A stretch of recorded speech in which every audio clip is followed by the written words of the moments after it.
السلام عليكم ورحمة الله وبركاته، ازيكم يا احلى متابعين؟ النهاردة ان شاء الله فيديو جديد. هنعمل مع بعض اكلة كده سهلة ان شاء الله وسريعة ومش هتاخد وقت خالص. بربع كيلو بانيه هنعمل الطبق الجميل دوت. جنب شوية رز ابيض زي ما انا عملت كده، او عايزة تعملي شوية مكرونة. كمان ممكن تاكليه بالعيش عادي مع شوية مخلل. شوية سلطة. بجد الأكلة ديت تحفة وطعمها حلو جدا، ومليانة خضار زي ما انتوا شايفين كده. يلا بينا على الفيديو ونشوف عملناها ازاي بالظبط وبالمقادير. يلا بينا على الفيديو. اول حاجة انا جبت البانيه بتاعي، طبعا غسلاه كويس بالملح والليمون ومنشفاه كويس. ومقطعاه شرايح طويلة، وجبت التوابل بتاعتي معلقة صغيرة من الملح والفلفل والثوم والبصل البودر والبابريكا والتوابل اللي هي بتاعت الفراخ والجنزبيل والكركم والكاري وشوية شطة لو انت حابة تضيفي الشطة. انا بصراحة ما ضفتش شطة. هضيف نص كمية التوابل ديت على البانيه، وهسيب النص التاني هنحتاجه دلوقتي. هقلب طبعا البانيه كده بالتوابل عشان يشرب من التوابل كويس. لازم تتأكدي ان البانيه كله شرب من التوابل. تمام كده.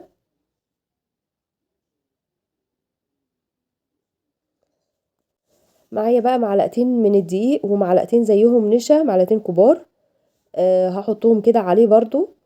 وهحط شوية مية، يعني تقريبا فنجان صغير من المية. وهقلب كويس جدا علشان تتغلف كده بالحاجات ديت اهو.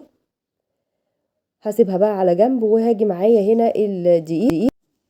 ديت كوباية دقيق ونص كوباية نشا، وهحط بقية البهارات اللي احنا كنا سايبينها على جنب. هقلبهم طبعا كويس. حلوة قوي كده. اتأكدت ان كل حاجة امتزجت مع بعض، الدقيق والنشا والتوابل. هجيب بقى اخد قطع البانيه، واعملها كده ابدرها بالدقيق دوت، وبعدين احطها على جنب.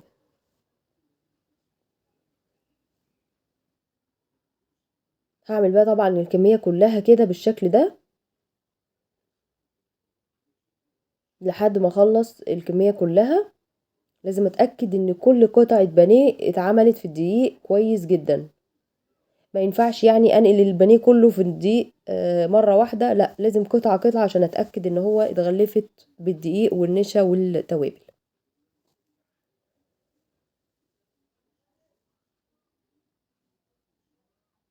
لحد ما اخلص خالص الكمية كلها بالشكل ده كده.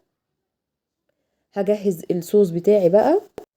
الصوص ده عبارة عن نص كوباية صويا صوص، وربع كوباية كاتشب، ومعلقة كبيرة من العسل الأسود، وكمان معلقة خل.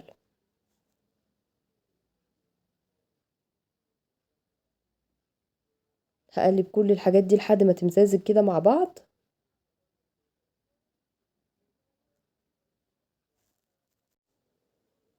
هجيب بقى هنا ديت نص كوباية مية، عليهم معلقتين صغيرين من النشا، هقلبهم كويس.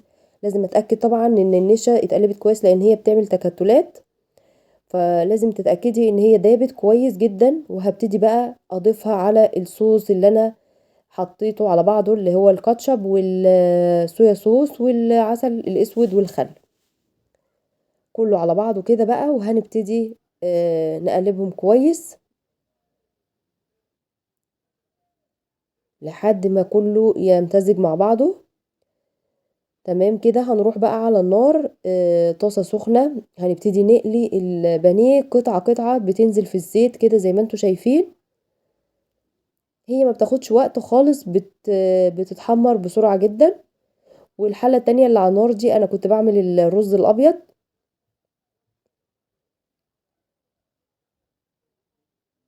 هبتدي بقى اقلب البانيه دوت واطلعه، اهم حاجة في مصفى يصفي الزيت. ما ينفعش اطلعه على مناديل، لان المناديل بتطري البانيه والحاجات ديت لما بتطلع من الزيت على مناديل بتطرى.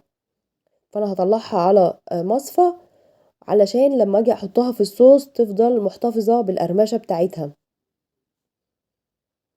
هقلبها بس كده تقلبتين بالظبط دقيقتين مش اكتر من كده وهطلعها. بصوا هي خدت اللون على طول. عايزه اقول لكم ان هو يتاكل كده بجد تحفه. التوابل اللي عامله ريحه وطعم خرافه. هطلعهم كده بقى على المصفى واكمل قليه.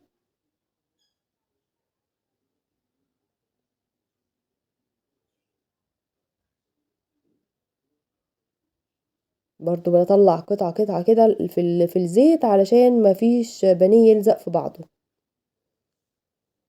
طبعا انا مجهزه معايا شرايح بصل وجزر وفلفل الوان، مقطعاه كده شرايح عشان نكمل بقيه الوصفه بتاعتنا. طاسه سخنه بقى وفيها شويه زيت وفصين توم. واول ما هيصفر التوم هنزل بالبصل اللي انا مقطعاه معايا شرايح.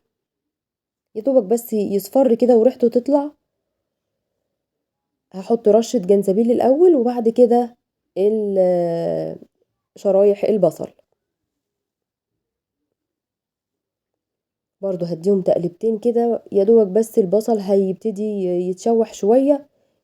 هنزل بالفلفل الالوان والجزر اللي انا مقطعاه شرايح زي ما انتوا شايفين كده.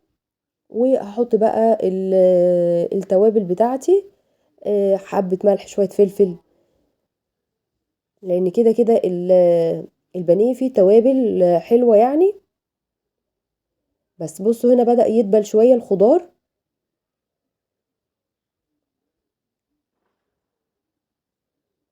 هحط بقى الصوص اللي احنا كنا عاملينه.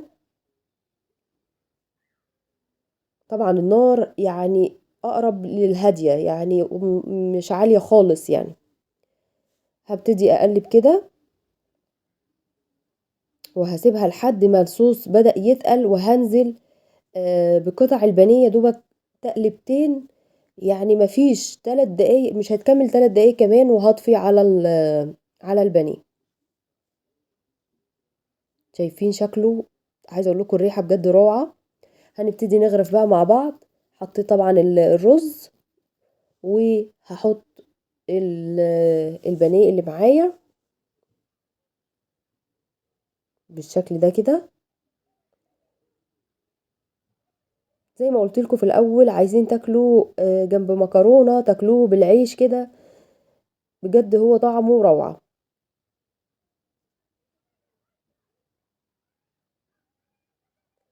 هحط بقى كمان رشه سمسم. هبتدي بقى انضف الطبق من اي زوايد وارش رشه سمسم كده على الوش. طبعا كلنا عارفين فوائد السمسم.